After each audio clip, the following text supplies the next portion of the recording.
नमस्ते दोस्तों, मेरा नाम है पूजा शर्मा।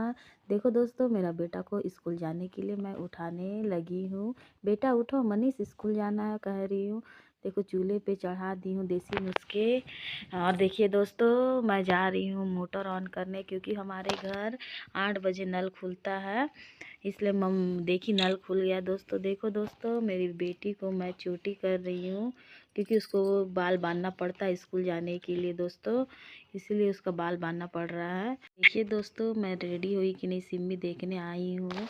सिम्मी स्कूल जाने के लिए रेडी हो चुकी है, तो बोल रही मम्मा मैं जा रही हूँ स्कूल। देखिए दोस्तों, मैं छत पे आ चुकी हूँ। मेरे घर पे साग आया है। देखिए दोस्तों, भतुआ का है और सरसों का साग है। और जहाँ मैं आती हूँ, देखिए नया मेंबर ये है हमारे घर का डॉगी जैनी। और दोस्तों देखिए, मैं भतुआ का साग काट रही हूँ और उसका साग का सब्जी बनाई हूँ। लाइक करिए एंड सब्सक्राइब करिए।